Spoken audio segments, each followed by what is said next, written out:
The universe should be absolutely packed with life. Not just a few planets here and there, I mean teeming, swarming, overflowing with civilizations far older and far more advanced than our own.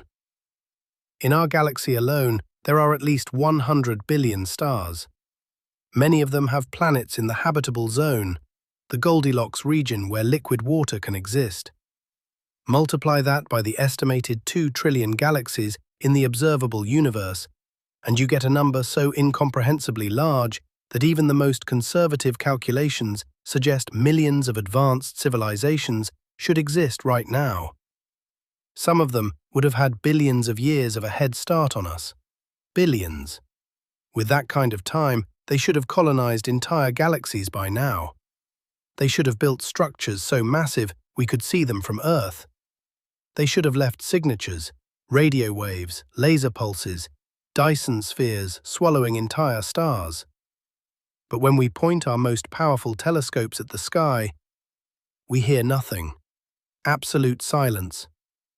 This is the Fermi paradox, and what it implies about our reality is far more disturbing than aliens. Let me put the numbers in perspective, because the scale of this silence is genuinely terrifying. Our galaxy, the Milky Way, is about 13.6 billion years old. Earth has existed for about 4.5 billion of those years. Life emerged on Earth almost as soon as the planet cooled enough to support it, within the first few 100 million years. That suggests that life, once the conditions are right, may not be that rare. But here's where it gets strange. If even one civilization in our galaxy had developed interstellar travel, just one, they could colonize the entire Milky Way in about 50 million years. That sounds like a long time, but it is a blink in cosmic terms. Less than 0.5% of the galaxy's total lifespan. So if life isn't impossibly rare, and even one civilization could fill the galaxy in a cosmic heartbeat, where is everybody? The physicist Enrico Fermi asked this question over lunch in 1950, and nearly 8 decades later, we still have no answer. But we do have hypotheses, and each one is more unsettling than the last. The first and most widely discussed answer is the Great Filter. The idea is simple and horrifying. Somewhere between dead matter and a galaxy-spanning civilization, there is a barrier, a wall, something that almost no species survives. The question is the Great Filter behind us or ahead of us? If it is behind us, then maybe the jump from simple single-celled organisms to complex life is the near-impossible leap. Maybe the universe is full of bacteria and nothing more. We won. We're through.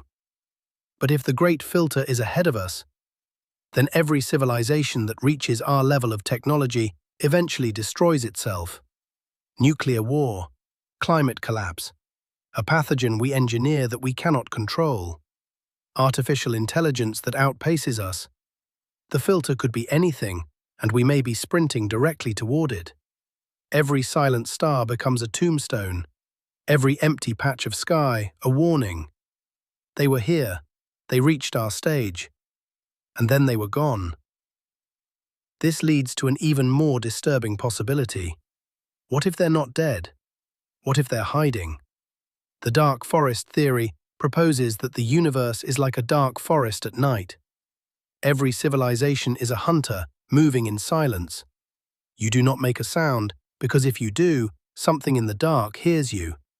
And whatever hears you is older, stronger, and has already concluded that the only safe move is to eliminate the competition before it becomes a threat.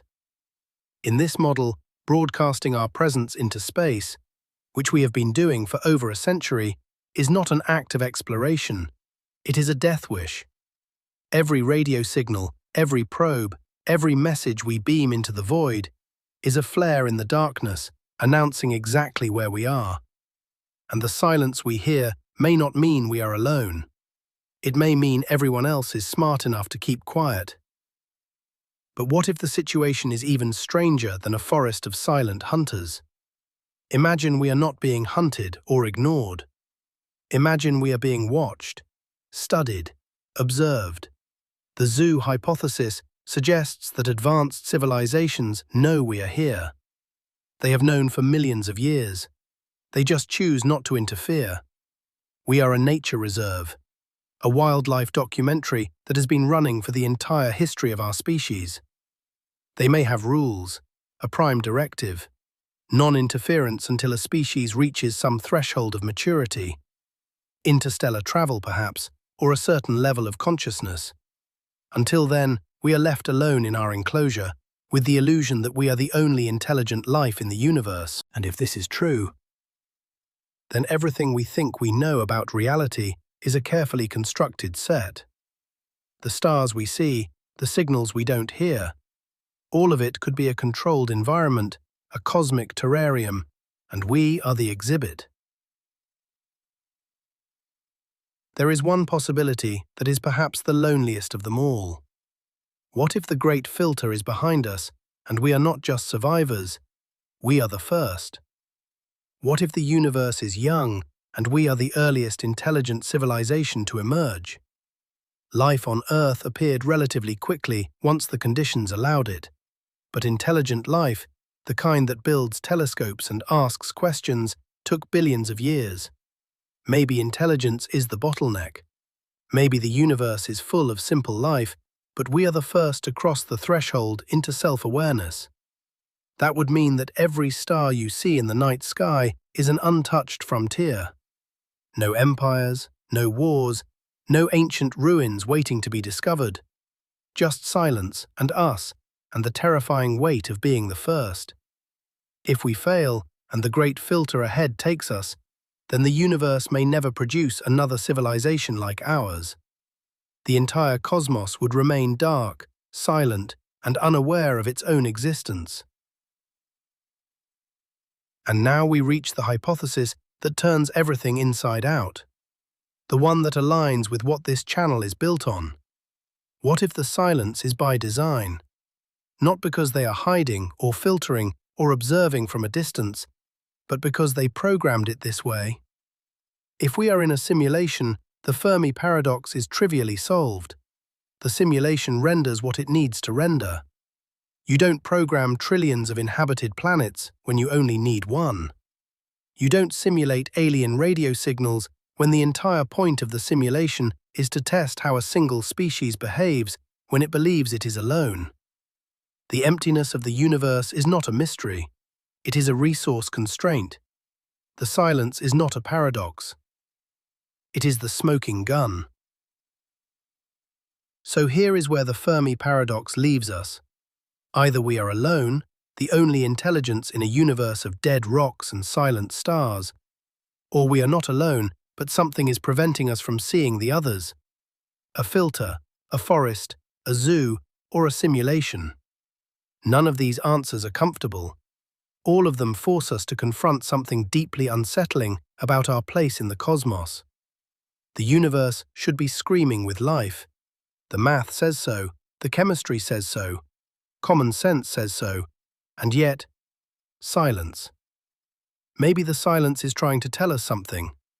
Maybe the question is not, where is everyone, but why are we still here to ask the question? And maybe the answer to that question is something we are not ready to face.